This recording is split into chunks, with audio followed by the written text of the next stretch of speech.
Okay, next up, the TV show. Final season of Jurassic World Chaos Theory.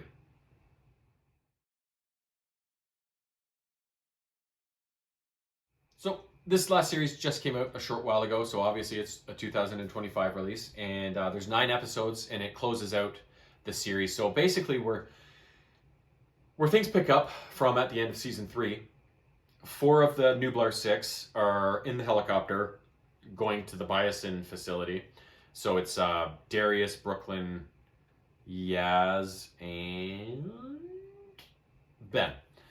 So they're in the helicopter. They run into a flying dinosaur, but they manage to get out of that situation, land on Biosin's property, and they're like, "Oh my god, are people gonna like freak out that we're here?" They get off the helicopter. Nobody even pays attention to them, right? So they're like, "Cool."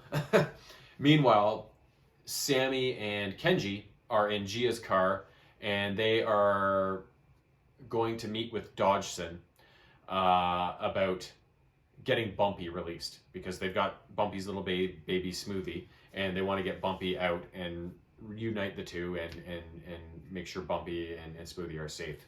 So they meet with Dodgson, and the meeting doesn't go well. So Kenji's like, "Okay, how about I blackmail you?" So they work out an arrangement. So Dodgson takes them into the Biosin facility, down to the little underground subway bullet train cart system they have, whatever it is. And he's taking them to wherever they think Bumpy is or whatever like that. But really, he betrays them, sends them into an area of the park that's inhabited by Dilophosauruses. So then they have to start navigating their way out of that pickle.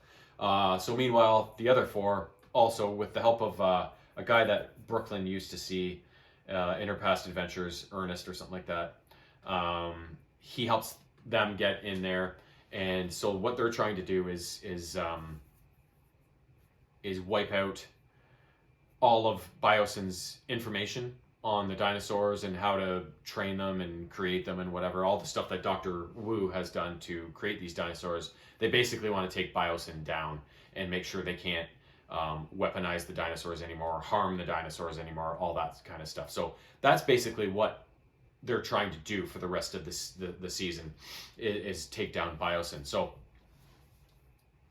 they get into all these pickles while they're in the Biosin facility. The 6 of them are reunited, but there's so many bouts of hard feelings between certain characters that it's really kind of a dysfunctional team that they're leading. So eventually they go. They're trying to find the servers. They run into Dr. Wu, and Dr. Wu is surprisingly agreeable to helping the kids because he admits to them that I only wanted to create dinosaurs and create them for good, and now they're doing all these terrible things with them. So he's like, "I'll definitely help you wipe out all this information." So he's like, the files are stored in a backup site location across the park in these kind of weird structures. It's in one of the Jurassic World movies.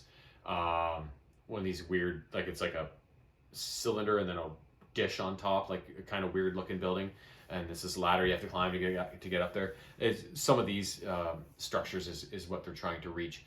So they run into one, but it's not where the files are, so they have to keep finding, going to the next one and seeing if it's there. But of course, as they're doing this, the Rex is chasing them, the Giganotosaurus is chasing them, there's raptors, there's all sorts of shit, right? So it's the standard chaos theory stuff. There's dinosaurs everywhere. The kids got to try and escape them, and they successfully do so.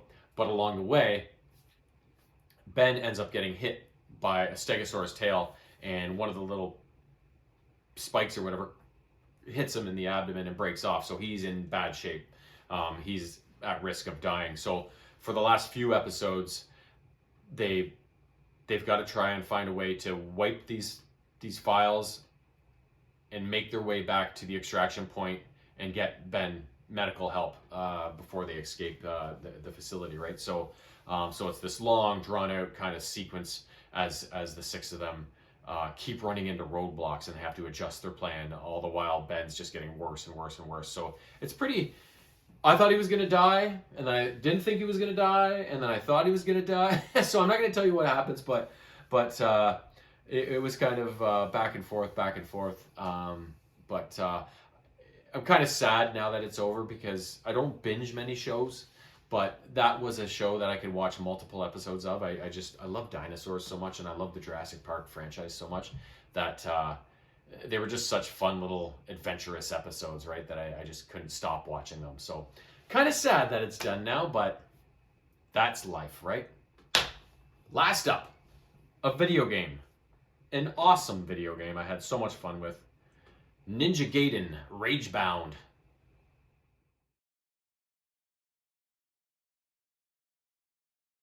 So this game was released this year, not too long ago, a couple months ago maybe, so 2025.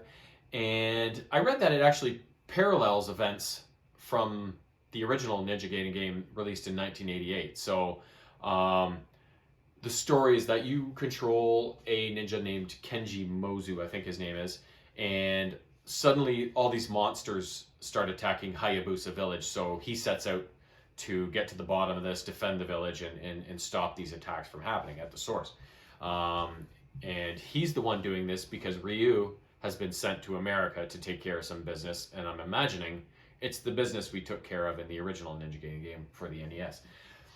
So he sets out and deals with monsters, and eventually he's brought into the know by a CIA agent. I forget his name, but it's revealed that this agent in the CIA is accessing like these hell gates or whatever they are, where these monsters are coming from, because they want to create these ghoulish super soldiers for some reason. But all they're creating are these abominations, and they're all leaking out into the real world and causing all this chaos. So Kenji's not only having to deal with all these monsters, but he's got to catch up to this CIA agent and get him to fucking stop, right? So as he goes along, fairly early in the game, he runs into a woman named Kumori, who is an agent of a rival gang of ninjas called the Black Spider Clan. So they're more on the evil side, whereas the Hayabusa are on the good side. So they're at odds, of course, because of their ideals and everything. But events happen where Kumori is kind of absorbed into Kenji, and so he takes on some of her abilities, and the two of them have to work together to solve this problem. And as time goes by, of course, they start to see more eye to eye with each other and begin to understand each other a bit more. And so then get to the end, solve beat the main boss, the big devil guy, whatever he is, and close the gate and save the day. So I can't remember how many levels there were in this game. I want to say it's around a dozen, give or take, with some bonus levels you can also unlock and play through. The main weapons you have, like Kenji has a sword that he slashes with, and then once you absorb Kumori, she's more of a ranged attack. She throws these spiky things, so you can also do that. And another one of the main moves you do is I forget what it's called, but you jump and then you press jump again, and you can tuck into a ball and bounce off of enemies. So you need this to get to certain places that you can't make a normal jump to, so you have to navigate over enemies and stuff like that. And there's lots of other little subtle gameplay things, like these special weapons you can unlock and purchase and then equip, and and change up based on what the level is like that you're playing, and something that will suit the environment a little better. But typical Ninja Gaiden fashion, this game was awesome, looked great, played great, was so much fun, but was hard as hell. The levels themselves weren't bad. There were some tricky sequences here and there, but the bosses, oh man. Only a couple bosses in the game were like, oh, that wasn't bad. But the rest of them were like, Jesus Christ, like, that took me forever to bring this guy down. But it's the same thing as the original Ninja Gaiden games. It's all pattern based, right? You just got to figure out the attacks and how to recognize them before it's too late, and how to counteract them and get your hits in, sort of thing, and defend yourself against those attacks. So I love the game. There's a whole bunch of games that have recently come out and are still coming out that I was really looking forward to getting, and this was one of them, and it did not disappoint. At first, it was a slow start. I was like, oh, I don't think this game's that great. I'm not going to like it that much. And then I got going on it a little bit, and I was like, oh my God, this is so much fun. So yeah, super happy that they revitalize the Ninja Gaiden series like that, and I hope they release more.